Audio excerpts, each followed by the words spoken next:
네, 오늘은 야고보서 5장 말씀을 통해 우리를 향한 하나님의 뜻을 함께 살펴보며 기도의 제목을 잡고자 합니다. 우리가 읽은 우리 13절부터 16절까지의 말씀은 성도가 고난 중에 어떠해야 하는지를 우리에게 권면합니다. 오늘 말씀을 통해 고난 중에도 기도하며 주 예수 그리스도께로 더 가까이 나아가는 저와 성도님들 되시기를 주님의 이름으로 바라겠습니다. 13절 말씀 보시면 너희 중에 고난 당하는 자가 있느냐 그는 기도할 것이요 즐거워하는 자가 있느냐 그는 찬송할지니라고 말씀합니다. 야고보서 전체적인 내용은 우리의 행함을 통해 우리의 믿음이 입증된다는 사실을 다양한 관점에서 이야기하고 있습니다. 이제 야고보는 예수 그리스도를 믿는 성도가 고난 당할 때 어떻게 대처해야 하는지 우리에게 알려줍니다. 성도가 고난당할 때 바른 대처 방법은 무엇입니까? 바로 기도입니다. 본문에서 야고보가 말하고 있는 이 고난은 믿음으로 인하여 당하는 고난일 수도 있고 또 이유 없이 당하는 고난일 수도 있고 우리의 죄 때문에 오는 고난일 수도 있습니다. 다시 말해 우리가 살아가면서 일반적으로 당할 수 있는 모든 종류의 고난을 지금 통칭하고 있는 것입니다. 이러한 다양한 고난이 우리의 삶에 찾아올 때 우리는 어떻게 해야 할까요? 야고보는 불평하거나 원망하는 대신 적극적으로 기도하라고 권면합니다. 구약성경 시편 50편 15절에 보면 환난 날에 나를 부르라 내가 너를 건지리니 내가 나를 영화롭게 하리라고 말씀하십니다. 또 시편 91편 15절에서는 그가 내게 간구하리니 내가 그에게 응답하리라 그들이 환난 당할 때에 내가 그와 함께하여 그를 건지고 영화롭게 하리라고 말씀합니다. 하나님께서는 우리가 환난 당할 때 우리를 건지시는 분이십니다. 우리의 기도에 응답하시는 분이십니다. 고난 당할 때 기도함으로 하나님의 건지심과 응답을 경험하는 저와 성도님들 되시기를 주님의 이름으로 바라겠습니다. 13절 상반절이 고난 가운데 기도하라는 권면인 반면에 하반절은 우리가 즐거울 때 어떠해야 하는지 권면합니다. 우리 삶 속에 즐거움을 경험할 때 우리는 어떻게 해야 합니까? 하나님을 찬송해야 합니다. 우리에게 즐거움과 행복을 주시는 그 하나님께 감사하며 우리의 마음을 표현해야 하는 것입니다. 성경에 보면 하나님께 감사하는 마음을 찬양의 형태로 표현한 것이 참 많이 나옵니다. 또 때로는 고난 중에 있을지라도 하나님을 찬송한 경우도 있습니다. 그 대표적으로 바울과 실라가 옥에 갇혔을 때 옥중에서 기도하며 찬송한 적이 있었습니다. 보통 우리는 힘들고 어려울 때 고난이 닥칠 때는 하나님께 나와서 기도하며 하나님을 찾는 경우가 많이 있습니다. 그런데 즐거울 때, 행복할 때는 오히려 하나님을 잊어버릴 때가 많이 있습니다. 형통할 때, 평안할 때 더더욱 하나님께 감사하며 찬송해야 합니다. 이것이 성도의 합당한 태도입니다. 우리가 진정한 그리스도인이라면 주변 환경이나 또 우리의 흔들리는 내면의 감정과는 상관없이 항상 동일하게 하나님을 기억하며 하나님께 감사와 찬송을 드려야 합니다. 우리의 흔들리는 감정과 주변 상황과는 상관없이 항상 하나님께 기도와 찬송으로 나아가는 저와 성도님들 되시기를 주님의 이름으로 바라겠습니다. 본문 14절 말씀 보시면 너희 중에 병든 자가 있느냐 그는 교회의 장로들을 청할 것이요 그들은 주의 이름으로 기름을 바르며 그를 위하여 기도할지니라 하고 말씀합니다. 야고보는 이제 여러 고난 중에 특별히 병으로 고난당하는 자들을 위해 우리가 어떻게 해야 하는지 권면합니다. 사람이 살아가다 보면 때때로 질병으로 인해 고통을 당할 때가 있습니다. 질병은 사람을 고통 속으로 몰아넣기도 하고 또 정신적으로도 쇠약하게 만듭니다. 그래서 야고보는 질병에 시달려서 지쳐있는 각 개인들은 교회에 가기보다 교회의 장로들을 집으로 청하여 이렇게 부르라고 권면합니다. 장로는 연장자라는 뜻입니다. 이것이 교회의 직분과 함께 사용되면 가르치는 직분, 또 행정적인 이런 중요한 역할을 맡은 대표자들을 가리킵니다. 또한 장로는 성경에서 감독자로도 표현됩니다. 병든 성도가 자신들을 청한다면 우린 주님의 양떼를 돌보는 목자로서 당연히 가야 했습니다. 우리 예수님께서도 공생의 기간 중에 여러 병든 자들의 집을 방문하셨습니다. 신약성경 마태복음 8장 14절에 보면 예수께서 베드로의 집에 들어가사 그의 장모가 열병으로 앓아 누운 것을 보셨다고 말씀합니다. 따라서 주님의 몸된 교회인 우리는, 또 예수 그리스도를 따라가는 우리는 주님께서 행하신 본을 따라 병든 자를 찾아가서 기도해 주어야 합니다. 야고보는 오늘 본문에서 장로 한 사람이 아니라 여러 사람을 청하라고 권면했습니다. 왜 여러 명의 장로들을 청하라고 했을까요? 만약 장로 한 사람이 혼자 병자의 집에 찾아가서 기도한 후에 그 병이 낫게 됐으면 그 장로가 마치 내 힘으로 한 것처럼 교만에 빠질 수 있기 때문입니다. 하지만 여러 명이 함께 간다면 자신의 능력 때문에 병이 나았다는 그런 교만에 빠지지 않을 것입니다. 따라서 병든 자에게 여러 명의 장로들이 방문하는 것은 그런 교만을 막는 지혜로운 방법입니다.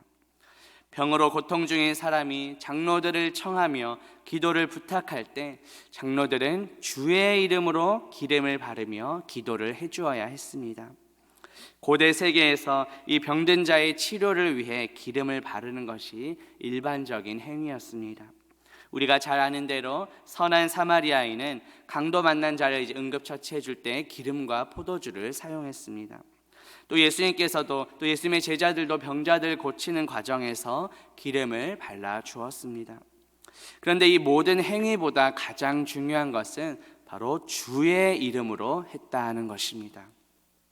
나 개인의 영광을 드러내는 것이 아니라 우리의 모든 기도와 섬김을 통해 주님의 영광을 드러내야 합니다. 우리는 지난주의 설교를 통해 그리스도의 발에 향유를 부으라는 말씀을 들었습니다. 우리 주변의 연약한 이웃들을 섬기고 돌아보아야 한다는 말씀을 들었습니다. 또 어제 설교를 통해서는 하나님 나라를 위하여 헌신한 여인들에 관한 말씀을 들었습니다. 우리의 섬김과 우리의 모든 헌신도 나의 영광을 드러내는 것이 되어서는 안 됩니다. 아무런 자격 없는 우리에게 베풀어 주신 구원의 은혜에 감사하는 마음으로 섬기고 헌신해야 합니다. 병든 자들 위해서 신방하고 기도하는 이 모든 사역도 나의 의를 드러내기 위해서가 아니라 모든 것을 통해 주님의 영광을 나타내도록 해야 합니다. 우리의 모든 사역이 주님의 이름으로 행해지고 우리의 모든 삶을 주님의 영광을 위하여 살아가는 저와 성도님들 되시기를 주님의 이름으로 바라겠습니다. 보면 15절 보시면 믿음의 기도는 병든 자를 구원하리니 주께서 그를 일으키시리라. 혹시 죄를 범하였을지라도 사하심을 받으리라고 말씀합니다. 야고보는 믿음의 기도가 치유를 한다고 말씀합니다. 병든 자를 위해 하는 이 장로들의 믿음의 기도를 들으시고 주님께서 치료해 주시기 때문입니다. 믿음의 기도란 주님께서 치유하실 것을 확신하며 믿음으로 드리는 기도를 의미합니다. 그리고 본문에 나오는 구원은 우리 육체적인 질병에서 해방되는 것, 건짐받는 것을 가리킵니다. 일으키신다는 것 역시 우리의 육체적인 질병에서 해방되어 병상에서 일어나는 것을 의미합니다. 그런데 15절에서 우리가 주의해야 할 부분이 있습니다. 자칫 어떤 사람이 당하는 그 질병의 모든 원인이 그 사람의 죄 때문이라고 단정지어서는 안 된다는 것입니다. 야고보는 질병의 여러 가지 원인 중에 범죄와 연관되었을 가능성도 그냥 열어두었을 뿐입니다. 장로들의 그 믿음의 기도를 통해 병든 자가 죄사함도 받을 수 있음을 이야기한 것입니다. 그렇다고 해서 모든 질병이 다 죄 때문에 발생했다고 단정지어서는 안 됩니다. 질병이 죄와 관계가 있는 경우도 있지만 그렇지 않은 경우도 있기 때문입니다. 예수님께서도 날 때부터 소경이었던 맹인이었던 자가 그의 죄 때문도 아니고 그의 부모의 죄 때문도 아니라고 말씀하셨습니다. 요한복음 9장 1절에서 3절에 보면 예수께서 길을 가실 때에 날 때부터 맹인된 사람을 보신지라 제자들이 물어 이르되 랍비여 이 사람이 맹인으로 난 것이 누구의 죄로 인함이니까 자기니까 그의 부모니까 예수께서 대답하시되 이 사람이나 그 부모의 죄로 인한 것이 아니라 그에게서 하나님이 하시는 일을 나타내고자 하심이라고 말씀하셨습니다. 오늘 본문에서는 죄와 연관된 그 육체적인 질병일 경우에 믿음의 기도를 통해 하나님께 죄사함도 받을 수 있음을 이야기합니다. 혹시 죄를 범하였을지라도 사하심을 받으리라고 말씀합니다. 질병으로 고통당하는 성도들을 무조건 그들의 죄 때문이라고 판단하고 정죄하는 것이 아니라 우리의 믿음의 기도로 치유되기를 해야 합니다. 그리고 혹시나 내가 질병으로 고통당할 때는 혹시 나의 죄 때문은 아닐지 겸손히 돌아보며 하나님께 회개하는 저와 성도님들 되시기를 주님의 이름으로 바라겠습니다. 본문 마지막 16절 보시면 그러므로 너희 죄를 서로 고백하며 병이 낫기를 위하여 서로 기도하라. 의인의 간구는 역사하는 힘이 큼이니라고 말씀합니다.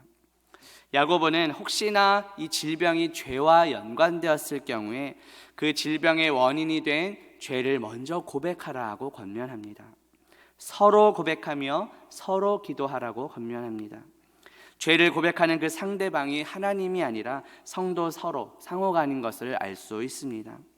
이 고하다라는 것은 시인하다, 자백하다라는 의미입니다. 서로 죄의 고백이 있은 다음엔 반드시 서로를 위해 기도해 주어야 합니다.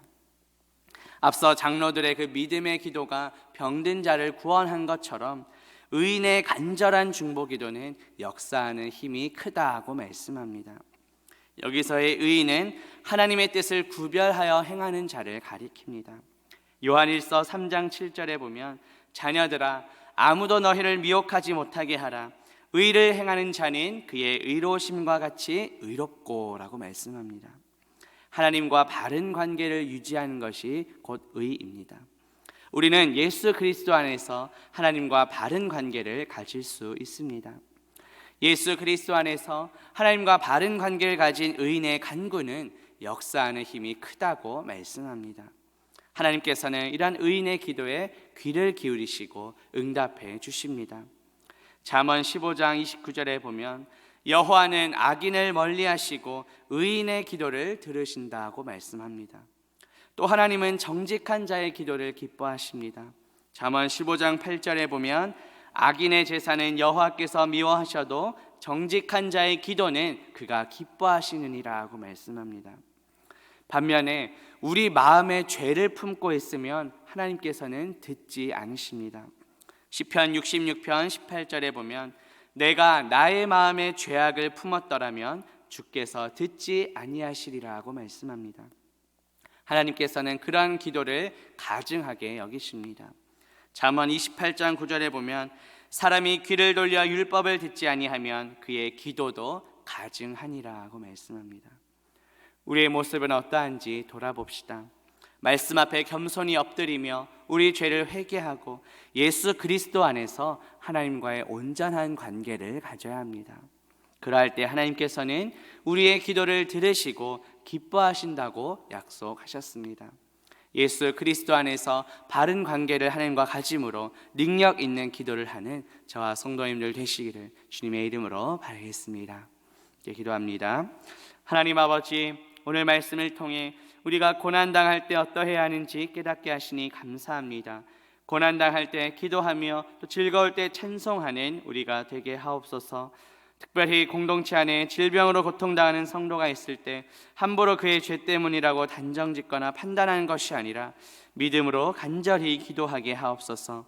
예수 그리스도 안에서 하나님과의 올바른 관계를 가지고 능력 있는 기도를 하는 우리 모두가 되게 하옵소서. 예수 그리스도의 이름으로 기도합니다. 아멘.